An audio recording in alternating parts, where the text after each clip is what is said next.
Pertanyaan dari Marsiani 10.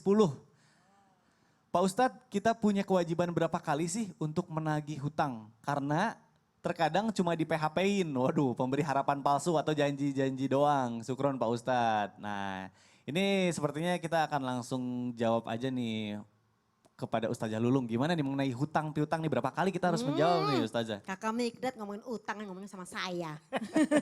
Gitu. Punten Pak Ustadz mohon izin, pemirsa Islam itu indah yang dirahmati Allah. Jadi memang yang namanya hutang piutang tuh enggak anak kecil, enggak udah gede, enggak ibu, enggak bapak ya. Yang namanya yang bekerja, enggak bekerja pasti punya utang. Dari mulai nyicil-nyicil panci ya kan, nyicil jilbab, masalahnya. Ketika orang itu ngutang, melas-melas banget. Dan kita pun ya dengan sukarela ya udah, karena yang namanya pahala meminjamkan uang itu lebih besar pahalanya ketimbang kita bersedekah. Karena kalau orang minjam itu kan dia lagi penting banget. Tapi kalau kita sedekah kan kita nggak tahu dia penting atau tidak. Karena kita sukarela ngasih sama dia. Jadi gini pemirsa, kewajiban nagih utang itu yang berkali-kali sampai dia bayar itu sampai kapan sih? Sampai kapan? Sampai dia bosan sama kita bosan. Tapi ingat, yang namanya kita menagih ini ya kadang-kadang kitanya yang malu.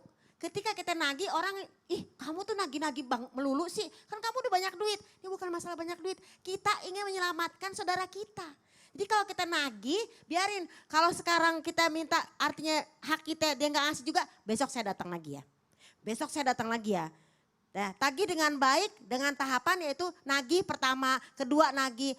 Kita tanya, kenapa sih kamu nggak bisa bayar utang? Kemarin utangnya gampang banget, aku nggak bisa bayar secara cash. Gue ngutang 5 juta gak bisa brek langsung 5 juta. Yaudah kalau gitu bisa cicil gak? 500.000 per bulan, yang penting ada usaha. Nah, dalam surat Al-Baqarah ayat 282 ya dinyatakan apa?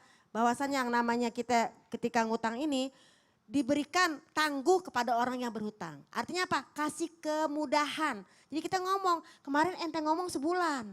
Sekarang udah 2 bulan, 3 bulan, mau kapan lagi? Kalau kita ada umur, kalau kagak bagaimana? Hah? Apalagi ente ini orang mampu, bayar utang kagak bisa. Misalnya, tapi ya Allah itu barang-barangnya mahal-mahal. Ya kan? Astagfirullahaladzim. Jadi orang yang mampu membayar hutang tapi ditunda, maka dia telah zolim kepada saudaranya.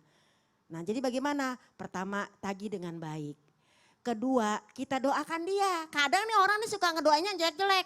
Pokoknya kalau kagak bayar utang, awas ya. Nah, dia rugi, kita rugi. Mendingan kita doain, ya Allah berikan kelapangan rezeki kepada saudaraku ini. Mudah-mudahan kalau nanti dia memang banyak rezekinya, dia bisa membayar hutang kepada saya. Gitu. Jadi dia bisa membayar hutang kepada kita. Jadi kalau kita ngedoain orang lain yang enak, kita dapat enaknya.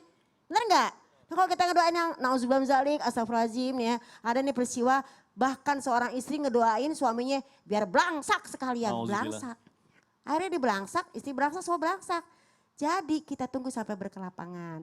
Baru doain dia sampai dia banyak rezekinya. Tapi ingat, don't rich people difficult. Wah.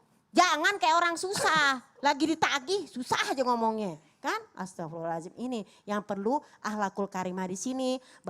Bahwasanya ahlak itu tidak hanya maaf banget punten ya. Ikutin guru kita.